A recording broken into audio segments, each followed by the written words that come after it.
Hi BookTube, and welcome to a new video. This is my Friday wrap-up, which is a Booker Longlist special, because two of the books I'm going to talk about are on that Booker Longlist. So when the list came out, I can't remember how many's on it, is it 13 or 16? Two I'd read previously and didn't really fancy any of the others except Duck's Newburyport, but at 1,000 pages I didn't think I was going to be able to read that in time for the Booker, simply because I have buddy reads and stuff like that in August and September. But having said that, I watched other booktubers Booker preview videos, and sort of on a whim really, in response to that, I plumped for two other titles on the list. One is Night Boat to Tangier by Kevin Barry. The other is Elif Shafak, 10 minutes 38 seconds in this strange world.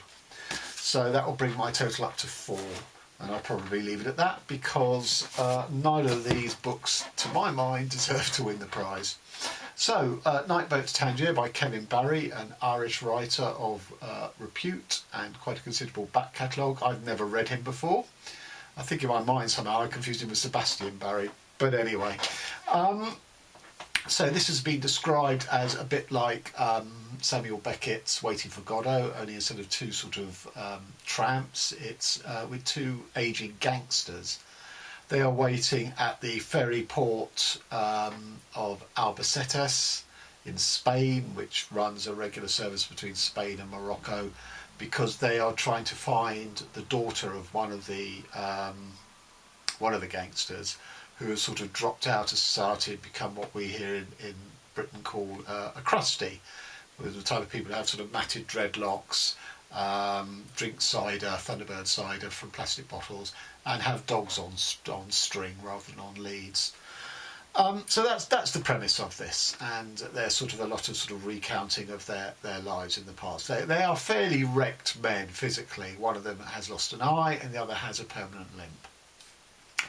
And they sort of harass and menace any crusty, because lots of sort of crusties go to Morocco, between Morocco and Spain. So any that sort of turn up in the terminal, they harass for information.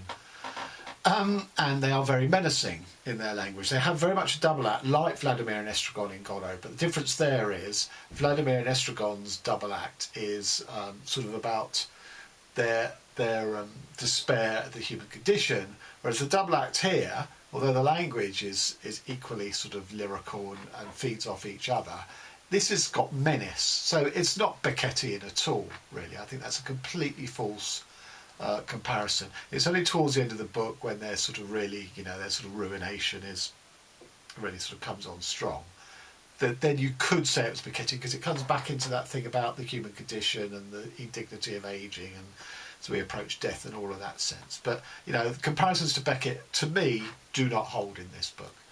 And the other thing about this book is, they're gangsters. They are not nice people. It's very hard to sympathise with them. The fact that they are ruined men, ruined physical specimens, doesn't evoke our sympathy. They are gangsters. They have used violence and they have succumbed to violence. And when the two sources of their respective injury of a lost eye and a permanent limp are revealed, again, it's really hard to feel any sympathy for them whatsoever. And it's hardly surprising that the daughter ran out on the father. He was not only a gangster who was on the run from people who were after him, but he was completely unfaithful to his wife, her mother. It's a perfectly rational decision of hers to sort of light out. So I saw very little of this. It is well written. It is exceedingly well written, but there's nothing there. The characters are not interesting. The characters are not sympathetic. We don't really get any sort of huge glimpses into sort of deep profundities about humanity. I don't know what else to say, really. I wonder if his nomination is a recognition of his body of work rather than this book. I haven't read any of his other books, so I don't know how this compares to them. I'll just give you a very, very brief example of how well written it is. This is one of the gangsters, the one who was unfaithful to his wife and left the family. He's met a new girlfriend called Remick, who's Australian, who she is described as. She had a smile like a homemade explosive device. It did not travel to her eyes. Great writing, but interestingly, another woman or another person in this book is also described as smiling, but it didn't go to their eyes. So a bit of repetition.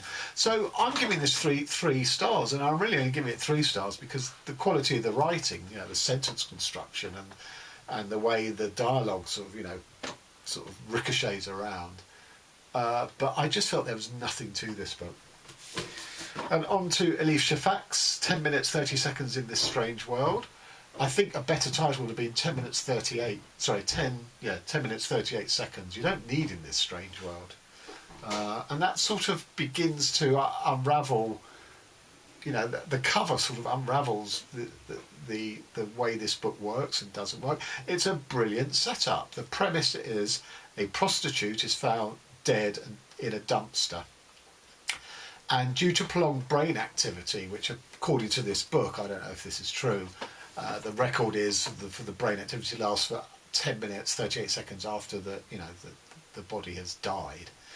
She has 10 minutes, 38 minutes of recollection, which I think is a fantastic, it's that thing almost of your life passing through your eyes that you see in films a lot.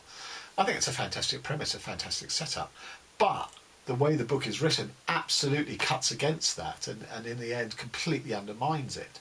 So the initial chapters are divided into 1-minute intervals, and each one brings a different memory from a different part of her life. But, each section takes you more than 1 minute to read. It is told as flashback, but solid text. It's not fragmentary, it's not quick, it's not ricocheting around, it is solid text. So you might, to me that obviates the setup. And you might think I'm being harsh or being a bit literal. Well, of course it's going to take longer than 1 minute to read. But I would further offer the evidence that the minute 1 and minute 2 is she is recounting her mother's story before she was born. And the nature of her relationship with her mother, as you find out in minutes 3 to 5 or whatever, is she never would have got that level of detail. And this is what I'm saying, it is written as if it's a normal storytelling thing, not this fast flashing before your eyes or fragmentary. And these are things that she was very unlikely to know in that level of detail because she didn't have that sort of relationship with her mother, which I'm not going to spoil as to why, because that's in the book, why she didn't have that relationship with her mother, that type of relationship with her mother. So I didn't believe it. And in her own words, she's, again, how she set this up, this is very promising. In the 9th minute, Layla's memory simultaneously slowed down and spun out of control as fragments of her past whirled inside her head in an ecstatic dance like passing bees. Well, that's how it should have been written, but it isn't. It's written in sort of very linear block, memory. And if in 9 minutes it slows down even further from what minutes 1 to 8 were, I mean, God help us all, it doesn't work. It's supposed to be her consciousness, the last 10 minutes of her consciousness. As I say, to me that should be fast, fleeting, fragmentary. But it's not, it's omniscient, because not only is she, recalling stuff about her mother before she was born, but once that 10 minutes 38 seconds section of the book is over, then we get her 5 only friends in the world who are all waifs and strays, prostitutes and drag artists and singers. They're all sort of marginal figures in Turkey who she sort of gathered around her. They then sort of go about her body as a prostitute is buried in this pauper's grave because her family had disowned her, and her 5 friends are appalled at that and they want to give her a decent burial.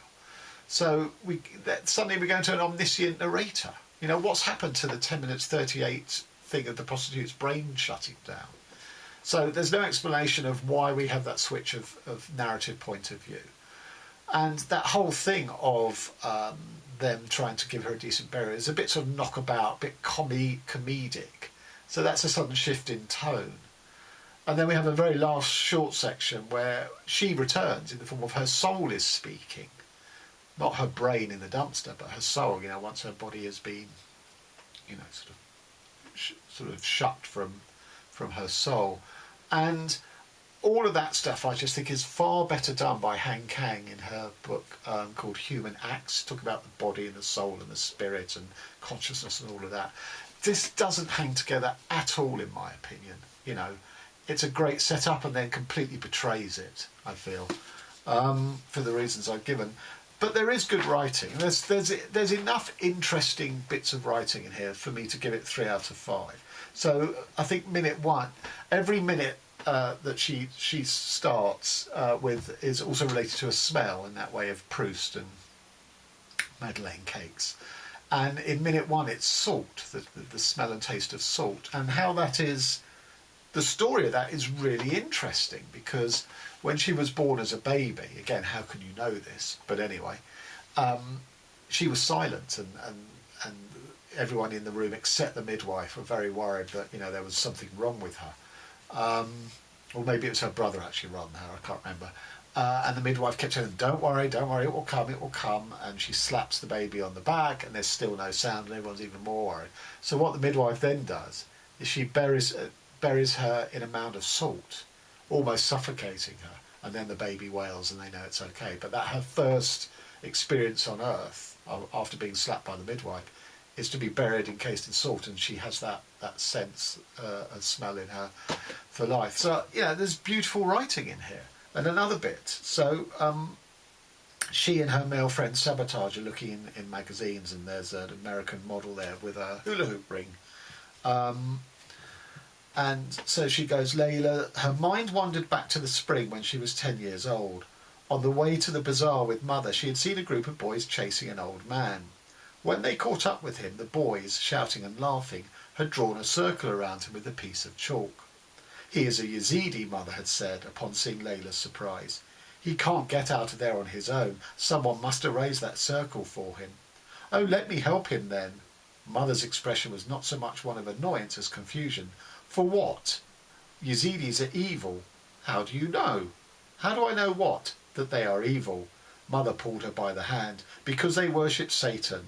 How do you know? Everyone knows that. They are cursed. Who cursed them? God, Layla. But did God not create them? Of course he did. He created them as Yazidis, and then he was angry at them for being Yazidis. That doesn't make sense. Enough. Move.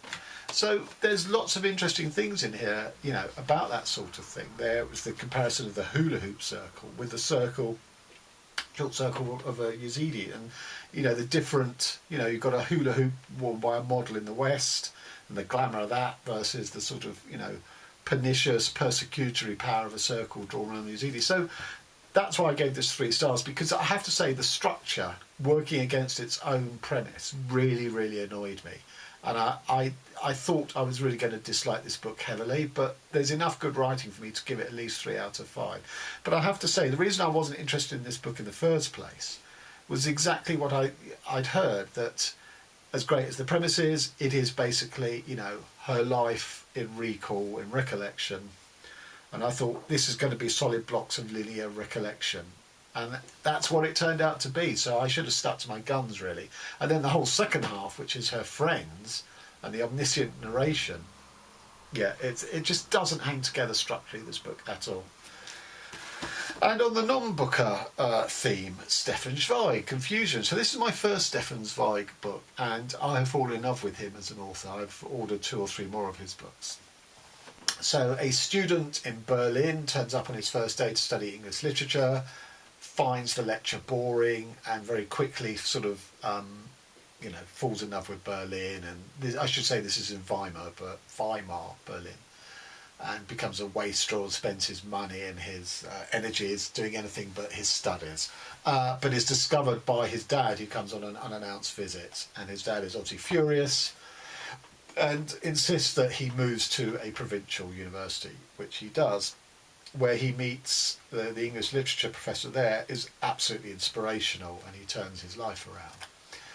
And the first thing to say about this book, what I really, really like, is when he's in, but the description of him in Berlin, you know, this is a Berlin of hope, energies, creativity. You know, this is Weimar Berlin. Obviously, there's a lot of nastiness that sort of provoked and threw up. But this is about the sort of, the sort of slightly rose-tinted view of Berlin, but of a city and a culture on the cusp of something, potentially, amazing and progressive. We all know it didn't turn out like that. And the first lecture that he fell in love with, given by the inspirational professor, is about Jacobean England, the England of Shakespeare and Webster and Marlowe and all these sorts of people. And the lecturer talks about it in the same terms of this was a culture and a society on the cusp of great blossoming and creativity, and it's almost inevitable, given the sort of factors that came together and coalesced, that you would have this flowering of Jacobean drama. Very similar to what potentially Berlin could have been, but wasn't. And I think Schweig has very much got a sense of wistful sadness in comparing the two. That in England, Jacobean England, it did go on to develop and deliver a Shakespeare and all these other great writers. And Berlin, it was sort of had its neck trodden on by the Nazi jackboots, and unfortunately didn't go on to develop. And then we go into the story of the student and his lecturer and the lecturer's wife, and it's a bit of a sort of a three-way menage a trois. They're neighbours, the student rents a room under where the professor lives. And I'm not going to say too much more about it. I would say, in one way, it's a story you've read 1,000 times before, but in another way, the way Zweig handles it, and I'm not quite sure when this was written.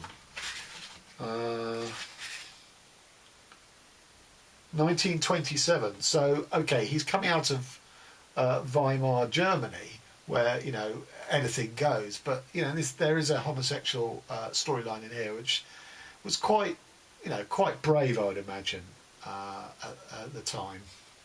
So, although it is a story you've heard 1,000 times before, I think Schweig handles it really well, really sensitively, and really with a great sort of lyrical sense, I think. So, I love this book. I give this 5 stars. And as I say, I've got other books of his that I want to read. So there you have it. We have Night Boat to Tangier, 3 stars. 10 minutes 38 seconds in this strange world, or as I like to call it, 10 minutes 38 seconds by Elif Shafak, and Confusion by Stefan Zweig. Okay, thanks very much. Till next time.